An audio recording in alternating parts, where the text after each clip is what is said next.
प्रिय विद्यार्थियों, आज हम द्वितीय वर्ष राजनीति विज्ञान के प्रथम प्रश्न पत्र आधुनिक संविधान की चर्चा करेंगे।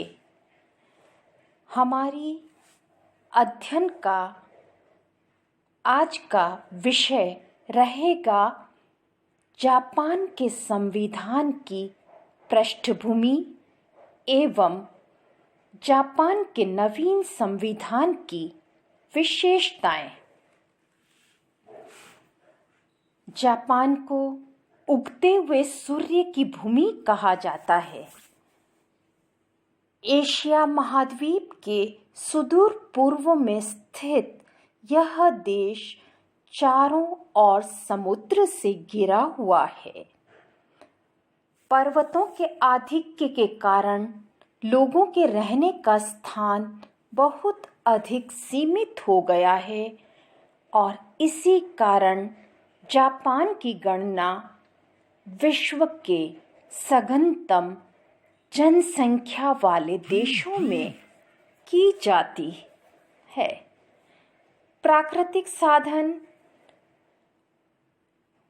अल्पमय होते हुए भी जापान ने आर्थिक और तकनीकी क्षेत्र में उल्लेखनीय प्रगति की है। आज जापान न केवल एशिया वरन समस्त विश्व के अग्रणी देशों में से एक है। इसकी शासन प्रणाली के अध्ययन का महत्व कई कारणों से है। जैसे जापान एक प्रगतिशील देश है जो आज विश्व के समृद्ध देशों को चुनौती दे रहा है।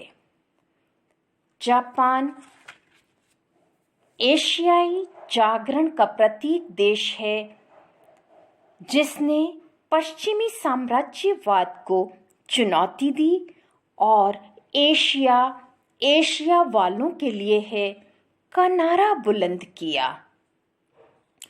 एशिया में संसदात्मक पद्धति का जनक है जिसने एशिया में सर्वप्रथम संसदात्मक व्यवस्था को अपनाया। यहाँ की राजनीतिक और सामाजिक व्यवस्था पुरातनता और आधुनिकता के संगम का श्रेष्ठ उदाहरण है। भारतीय विद्यार्थियों के लिए तो इसका विशेष महत्व है क्योंकि दोनों देशों के अति प्राचीन काल से निकट संबंध रहे हैं। भारत से बौद्ध धर्म जापान पहुंचा। दोनों देश शांतिपूर्ण सह अस्तित्व और अंतर्राष्ट्रीय सहयोग के समर्थक हैं। प्यारे बच्चों, 1945 में जापान के नगर हिरोशिमा और नागासाकी पर अमेरिका द्वारा डाले गए अणु बम के बाद 14 अगस्त 1945 को जापान ने आत्मसमर्पण कर दिया। जापान पर मित्र राष्ट्रों का संयुक्त नियंत्रण स्थापित हो गया और उन्होंने जनरल मैकार्थर को जापान में अपना सर्वोच्च सेनापति नियुक्त किया। मैकार्थर ने जापान के लिए नया संविधान तैयार कराया जो 26 जुलाई 1945 को मित्र राष्ट्रों की सर्वोच्च कमान की ओर से की गई पोस्टडम घोषणा पर आधारित थी। इस घोषणा में उन सिद्धांतों का उल्लेख था जिनके माध्यम से जापान में सैनिकवाद और शस्त्रीकरण के स्थान पर लोकतांत्रिक तत्वों का उदय हो सके। जापान में लोकतंत्र का सूत्रपात करने के उद्देश्य से फरवरी 1946 में ही जनरल मैकार्थर के निर्देशन में नवीन संविधान का प्रारूप तैयार किया गया, जिसमें सम्राट की शक्तियों का अंत करके समस्त प्रभुसत्ता जनता में निहित कर दी गई। 20 जून 1946 को डायट के सम्मुख संविधान का यह प्रारूप रखा गया। 7 अक्टूबर 1946 को डायट के द्वारा इसका अनुमोदन कर दिया गया और 3 नवंबर 1946 को सम्राट हिरोहितो ने उसे अपनी स्वीकृति दे दी। 3 मई 1947 को नवीन संविधान लागू कर दिया गया, जिसके अनुसार जापान एक प्रभुत्व संपन्न देश बन गया।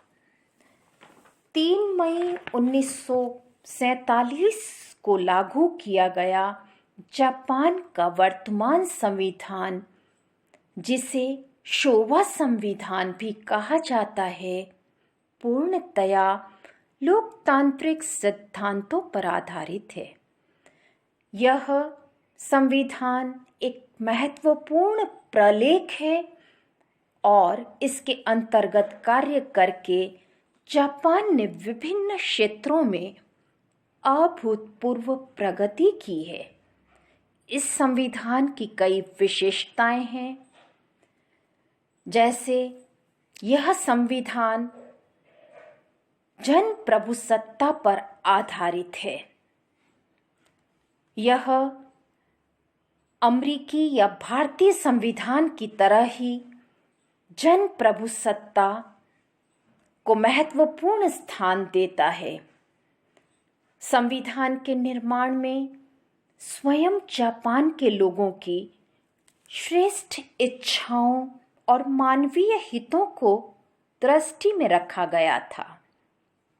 संविधान के द्वारा प्रभुसत्ता जनता को प्रदान की गई है।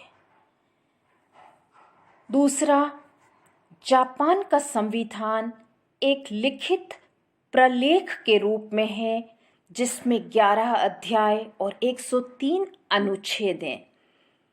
संपूर्ण संविधान लगभग 20 पृष्ठों में है। अपेक्षाकृत संक्षिप्त होते हुए भी इसमें देश की आवश्यकताओं के अनुरूप सभी महत्वपूर्ण बातों का समावेश किया गया है। यह संविधान न केवल लिखित वरन एक कठोर संविधान है, क्योंकि इसमें संवैधानिक संशोधन के लिए साधारण कानून निर्माण की प्रक्रिया से भिन्न विशेष प्रक्रिया की व्यवस्था की गई है। विशेष बात यह है कि 1947 से लेकर आज तक जापान के संविधान में कोई संशोधन नहीं हुआ है। जापान के संविधान में संविधान की सर्वोच्चता को अपनाया गया है। संविधान की सर्वोच्चता की रक्षा हेतु न्यायिक पुनर्विलोकन की व्यवस्था की गई है। एक अन्य विशेषता यह है कि यह लोकतंत्रीय आदर्शों का मूर्त रूप है। वर्तमान संविधान राजतंत्र के स्थान पर प्रजातंत्र की स्थापना करता है और सम्राट की स्थिति एक ध्वज मात्र प्रमुख की है। शासन की वास्तविक शक्तियां मंत्रिमंडल में निहित हैं। यह संविधान मौलिक अधिकार और कर्तव्यों को भी प्रमुखता देता है। संविधान के 3 अध्याय में अनुच्छेद 10 से लेकर 40 तक नागरिकों के मौलिक अधिकारों तथा कर्तव्यों का विस्तृत वर्णन किया गया है। संविधान द्वारा एकात्मक शासन की स्थापना की गई है। शासन की समस्त शक्तियां केंद्रीय सरकार को दी गई हैं। केंद्रीय सरकार प्रशासनिक सुविधा की दृष्टि से कुछ शक्तियां इकाइयों को दे सकती हैं, लेकिन इन इकाइयों की शक्तियों का अस्तित्व केंद्रीय सरकार की इच्छा पर निर्भर करता है। जापान के संविधान द्वारा जापान में संसदीय शासन व्यवस्था की स्थापना की गई है।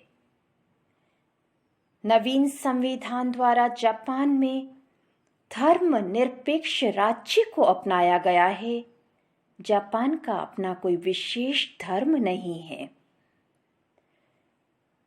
जापान में स्वतंत्र, निष्पक्ष और सर्वोच्च न्यायपालिका को अपनाया गया है एवं न्यायिक पुनर्विलोकन की व्यवस्था की गई है। प्यारे बच्चों, इस नवीन संविधान की सर्वाधिक मौलिक व महत्वपूर्ण विशेषता यह है कि इसके अंतर्गत राष्ट्रीय नीति के रूप में युद्ध को त्यागने की घोषणा की गई है। मेiji संविधान की दोहरी प्रणाली में सम्राट सैनिक मामलों में सर्वोच्च युद्ध परिषद और असैनिक मामलों में मंत्री परिषद से परामर्श किया करते थे, लेकिन नवीन संविधान में दोहरी प्रणाली का अंत कर सारी शक्तियां मंत्रिमंडल अर्थात नागरिक सत्ता को दे दी गई हैं। संविधान के ही अनुच्छेद 92 से 95 तक में स्थानीय स्वशासन की व्यवस्था की गई है।